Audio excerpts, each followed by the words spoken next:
আমি যখন বাংলাদেশে নিজে খাবার ট্রাই করছি তখন আমার অনেক হেলথ ইস্যু হয়েছিল যে বাংলাদেশের মানুষ এটা কিভাবে খাইতেছে। বড় একটি তাওয়ায় তেল ছাড়াই ভাজা হচ্ছে জাপানিজ ডোসা, যা খেতে টোকেন নিয়ে লাইনে দাঁড়িয়েছেন ভোজন রসিকরা।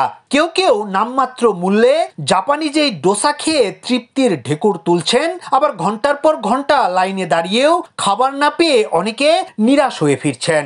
৮ বছর জাপানে পড়াশোনা করে এসে বড় বোন এবং বাবাকে নিয়ে ফুটপাতে জাপানিজ ডোসার এই দোকান দিয়ে রীতিমতো হইচই ফেলে দিয়েছেন সঞ্জিদা ইসলাম মেহেক। দেশের বেকার ছাত্রছাত্রীদের কর্মসংস্থান এবং ভেজাল ও অস্বাস্থ্যকর পরিবেশে তৈরি খাবার থেকে বিরত থাকতেই এমন উদ্যোগ তার। এই উদ্যোগটা মাথায় আসছে আমি যখন বাংলাদেশে নিজে খাবার ট্রাই করছি তখন আমার কাছে অনেক হেলথ ইস্যু হয়েছিল যে বাংলাদেশের মানুষ এটা কিভাবে খাইতেছে।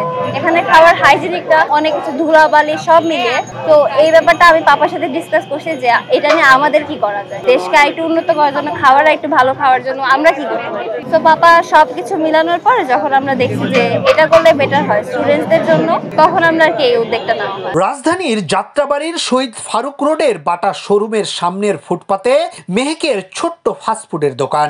মাত্র ৩ সপ্তাহ আগে দোকান শুরু করলেও মানসম্মত ও নিরাপদ খাদ্য হওয়ায় মানুষের মাঝে ব্যাপক সাড়া ফেলেছে মেহেকের জাপানিজ ডোসা। দোকানের পাশাপাশি রাজধানীর একটি জাপানিজ কোচিং সেন্টারে ল্যাঙ্গুয়েজের ক্লাসও নেন তিনি।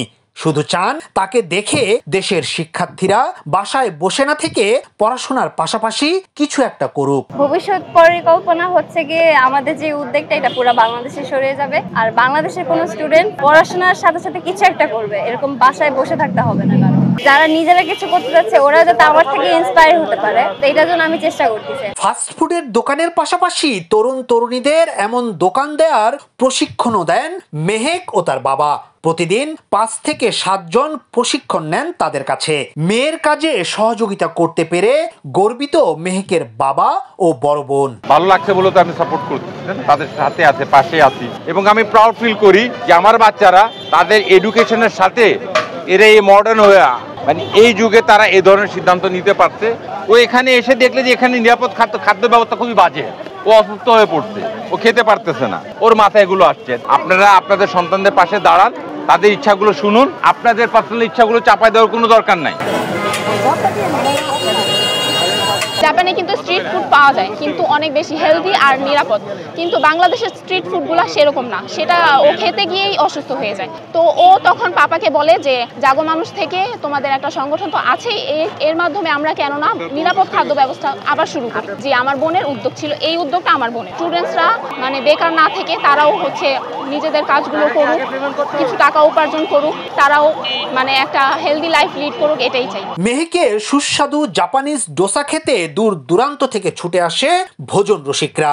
কেউ কেউ আবার স্বজনদের জন্যও বেঁধে নিয়ে যান। আলহামদুলিল্লাহ ভালো। না ফার্স্ট টাইম না পদে আজকেই প্রথম আসছে, আগের দিন দেখে গেছে, আজকে প্রথম আসছে বাসার ফ্যামিলির জন্য। বেশিরভাগ তো তৈলাক্ত খাবার, চিকেন, কিন্তু এটা তো অনেক ডিফারেন্ট। তো জাপানি খাবার হিসাবে আমি মনে করি তাদের খাবারটা একটু বেস্ট, কারণ আমি প্রথম থেকে খাচ্ছি। আমি তো যখনই সময় পাই আমি নাস্তা হিসাবে প্রতিদিনই মোটামুটি চেষ্টা করি ওনাদের ডোসা। মেহেকের ফাস্ট ফুডের দোকানে ডোসা ছাড়াও পাওয়া যায় জাপানিজ স্যুপ, নুডলস। তবে প্রধান আকর্ষণ জাপানিজ ডোসা। এটা 2 ধরনের বিক্রি করছেন মেহেক। প্রথমটি সাধারণ ডোসা, যার মূল্য মাত্র 30 টাকা। দ্বিতীয়টি চিকেন ডোসা, যার মূল্য 50 টাকা। ইয়াসিন আলী, সোনালী নিউজ, ঢাকা।